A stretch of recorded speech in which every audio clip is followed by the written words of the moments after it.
Alpine's Hemp Company. Gummies, seltzers, syrups, and more. Treat yourself to the best. Good evening and welcome into the Wednesday, November 26th edition of the WHKY News. I'm Rob Eastwood. Topping our news tonight, a suspect in a stabbing earlier this week has been taken into custody. 31-year-old Stephen Tyler Bolick of US 64 in Morganton turned himself in to the Burke County Sheriff's Office on Tuesday. He's charged with felony assault with a deadly weapon inflicting serious injury and misdemeanor crime of domestic violence. On Sunday, the Burke County Sheriff's Office responded to an address on US 64 for a reported domestic incident. Shortly after the call was dispatched, deputies told that a female victim had been stabbed. When deputies arrived, witnesses said that the suspect, identified as Bolick, fled the scene on foot. EMS and first responders did come to the scene. The victim suffered a stab wound to the chest and a laceration to her hand. She refused treatment. A search of the surrounding area was conducted. However, Bolick was not found. Warrants were issued against him at that time. After Bolick turned himself into authorities, he was taken before the Burke County magistrate, who ordered he be held without bond. He was scheduled to make his first court appearance today. More details have been released in a case in which a vehicle struck a building in Morganton. Arianna Mack has the details.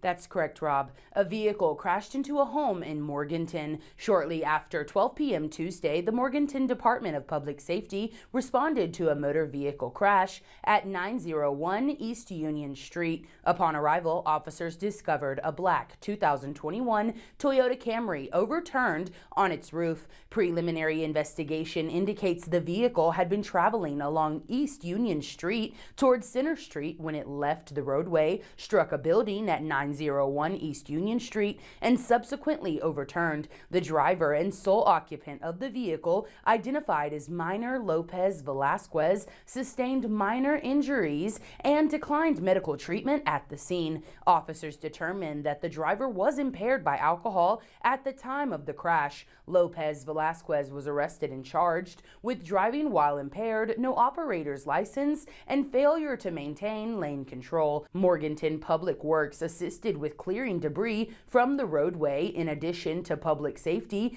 agencies responding to the incident included Burke EMS and Rescue and Morganton Electric. Reporting for WHKY News, I'm Arianna Mack. Thanks, Arianna. A housing developer in Iredell County is building a new detour for drivers while crews implement intersection improvements required by the North Carolina Department of Transportation, or NCDOT. MI Homes of Charlotte is realigning the intersection of Reinhardt Road and North Carolina 150 to mitigate increasing traffic from an upcoming housing development. The new alignment requires lowering the grade of the existing road to meet a new extension road between 150 and Reinhardt Road. Initial detour plans would have guided traffic around the closure using 150 and North Carolina 115. Working with NCDOT and the town of Mooresville, the developer will use the subdivision streets and temporary access roads to shorten the detour while crews finish the realignment.